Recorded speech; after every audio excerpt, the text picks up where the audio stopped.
का हो बुझा गइल पावर झमकावला से होई। एक जना आए बड़ा कहत रहले कि झमकावला से होई पावर यही जैसे शुरू होला। पावर तो बुझा गइल कहाँ से कि रील बनैले बड़ी भैया एकदम माने लकीर पर रेंग देख लियो। देखी सबसे बड़ी बात बानू उनको बुझाता। देख जितना लोग हमरा धुरंधर भैया के संगे बानू सब लोग बुझता जे खाली धुरंधर के संगे उतने खातिर बा जितना तक ले ओकर काम बा। ठीक बा होकर देखिए लनी हाल आ इनकर केकर मिलियन में रील गइल केकर गाना में गइल तब का पावर एकरे कहल जाला। असली पावर देखे के बानू त रील पे जाके देख लियो। धुरंधर भैया कहत रहनु कि रील बढ़वा सकल जाला पैसा देके। हां अपन काहे न बढ़वाओ। आज तक ले हम सुनले रहनी कि रील पर व्यूज बढ़वा लिए जाला, लाइक बढ़वा लिए जाला, फॉलोअर बढ़वा लिए जाला, रील केंगा बढ़वा लिए जाला धुरंधर भैया। और एगो जाना जोर के लो बढ़वा ली लो।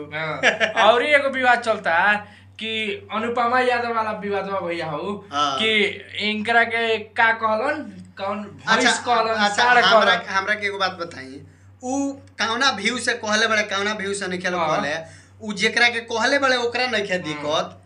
राजा हरिचंद भइल बड़ा ढेर। एगो बात बताई जब हमरा धुरंधर भैया से सवाल पूछोगे कि धुरंधर भैया ये बताइए कि उ कह रहे हैं कि हम देसी सांड हैं तो धुरंधर भैया कहते हैं कि हम आदमी ठीक बानी हम जानवर ना बने।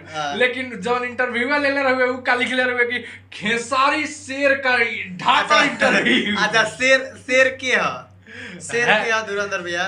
शेर जानवर ना हो शेर इंसान हो ठीक बा सांड और जानवर हो सर किना। एगोरी एबार हम एगो न्यूज देखनी है जैसे कि हऊ जो ना कह रही रहती पावर स्टार के लगे तो कहत रही जे हम 3 गो गाना किए हैं एको पैसा नहीं मिलल का बोलू पैसा लेकिन उ तो होकरा चैनल से नु कइले रही हऊ। हां धुरंधर भैया के एक जना नहीं कौन जिन उठा गाना देले उनका चैनल से गाना का हो मर्दवा तू अपन पैसा धुरंधर भैया से लागत रेथी मांगे हमरा गिफ्ट ना चाहिए आ दूसरा के पैसा ना उ लड़की बेचारे मेहनत करे रहे आ तू धुरंधर भैया बहुत भइल बड़ा बहुत तू इंसानियत गुनावत रहो। कल इनका इंटरव्यू देखी तो कहत रहे हम लोग नारी के सम्मान करते ये सम्मान करते रहो संगे संगे नाच लेता रहो ओकरे बाद पैसा न ख दे बताओ बेचारी उतना दूर से आई रहे ओकरा के तू लोग पैसा ना दो। लेकिन एगो बात बा भैया वो लड़की में वो लड़की जब से आई है तब से वो विवाद के चक्कर में है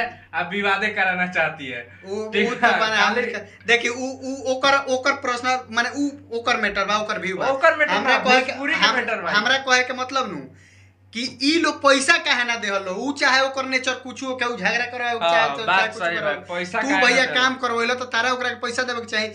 अगर नहीं ख पैसा अगर देले बड़ल तू लो तो तू लाइव आके बोल का उ बोलले बिया तो तू ओकर जवाब द लाइव आके और सब छोट बतिया पर लाइव आ जाला तू तो कम से कम एगो पोस्टर लिखत दे तुमको पैसा दिए हैं अच्छा तू ओकरा के पैसा देल तो स्क्रीनशॉट डाला बड़का चैनल पर इंटरव्यू देलस आ एक आदमी ना हम देखो भैया सबसे बड़ी बात बा धुरंधर भैया तार सामने के प्यार कर रही आ नइखी से चाहत जे तार बेइज्जती केहू करो ठीक बा और कोनो बाकी है तारा साथ वाला तो तार बेइज्जती करावते बा ई करहिया सन एकनी सन के व्यू हुए बा भैया हमनी सन के ई चाहत इंसान जी जब तू भैया पैसा देले बड़ा तो तू ओकरा से कह जे रे तुमको जब पैसा दिया है प्रूफ है लो देखो दुनिया देखी का भैया तब बात ई भइल आ एहिजा जाके एथी होत आ पूरा एकदम माने तारा के शरीफ हमनी के शरीफ कहती सन अब तू भैया दूसरा के हेती चुकी के बात के लमड़ा के बड़का करता लो ठीक काम थोड़ी बा। एगो और देख हम कैमरा में बैठ के एगो और दोसर इंटरव्यू देखनी है ओकरा इंटरव्यू के बारे में अभी बात करे वाला बानी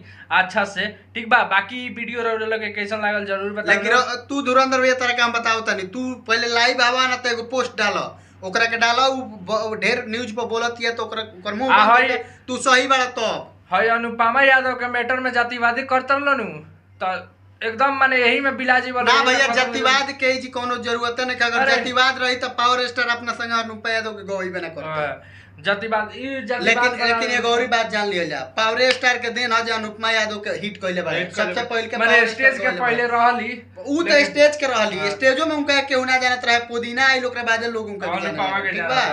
लेकिन भैया हम तरह बताओ तनी कि आप किसी को बनाए नहीं है तो आप उसके ऊपर कीचड़ मत उछालिए ठीक है। हमारे कहने का मतलब है वो किस व्यू से कहे हैं जिसको कहे उसको दिक्कत नहीं है तो आपको दिक्कत नहीं होना चाहिए। आपको कहा किसी को दिक्कत नहीं है सब लोग जातिवाद बना कुछ हमरा देखिए भोजपुरी इंडस्ट्री एगो ई परिवार बा, एके उ रेथी में ना बांटल जाओ भैया जातिवाद में, ठीक है।